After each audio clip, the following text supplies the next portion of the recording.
Hey guys, happy Wednesday. It's Holly and Little Miss Daisy, and we are super excited to continue our journey this month with David Linton of Arobase Group. He has brought us so much valuable information.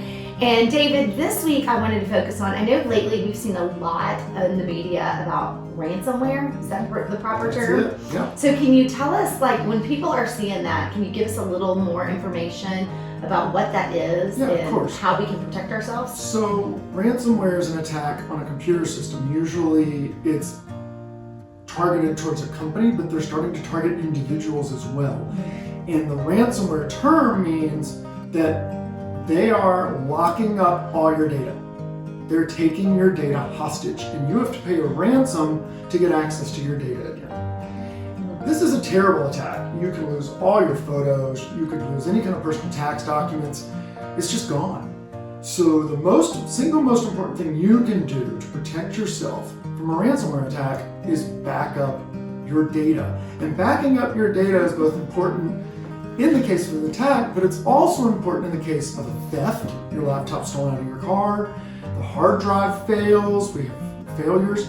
You always want to back up your data. So you can do this with an online backup system, you can do it with a local backup system. This could be my next We question. provide these services. Yeah. So that's what I was asking my next question, because like we all know that we're supposed to back up our data, but is it sufficient when our phones are syncing to iCloud?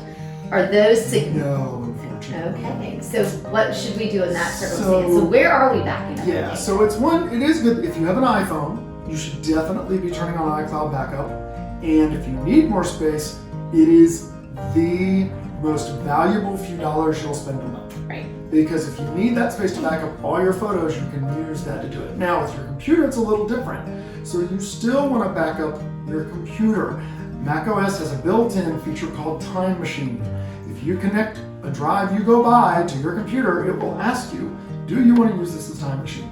You say yes, and it starts the process. And as long as that drive is plugged in, you're backed up. Okay. Now you can get a little more sophisticated, a little more redundant with your backups by doing an online backup. So if terribly your house burns down and the computer and the drive were there, that doesn't help you. No, it doesn't. But if you do an online backup or an off-site backup somewhere else, then worst case scenario, again, the house burns down, you still have that data somewhere else that you can get. So I guess, being in the mortgage world, my mind automatically goes to, like my tax returns and things like that, like income docs. But where is the safest place to put them? Because that's always my struggle. Like my work computer, I'm so blessed that part of the, being part of Success Mortgage Partners, all of our stuff is secure and safe. But then when it comes to all my personal data outside of that, where's the safest place? So you want to keep it on a hard drive, encrypted, and you want it to back up to another drive.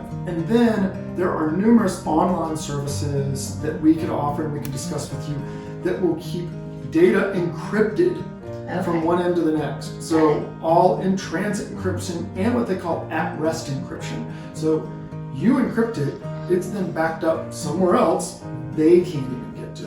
Oh wow. You would need your code and your password. God forbid. So you can keep it encrypted. Right. Now, when you talk about encryption, another thing to talk about though is who do you trust with that code? You want to make sure you're not the only person that has the code with that password.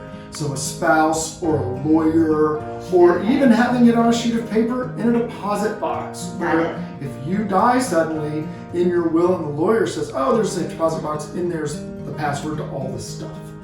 So you very much want to make sure that if you store personal data, tax returns, things like that, that are very, very not only personal, but that can be used to harvest your data or steal your identity, you want to make sure that you not only encrypt that data, but that it's stored in a way that in case something does happen to you, and in the time of the pandemic and COVID, it could, more often unfortunately than it should have, you can be allowed to get that data back.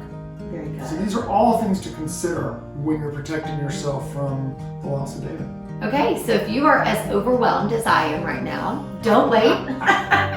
Call David and his company today, because all of the things going through my mind right now, I'm just frazzled on all the things that I now need to do. But don't miss out on this wonderful opportunity to connect with him, to get that free consultation, and be sure to check us out next week for more valuable data.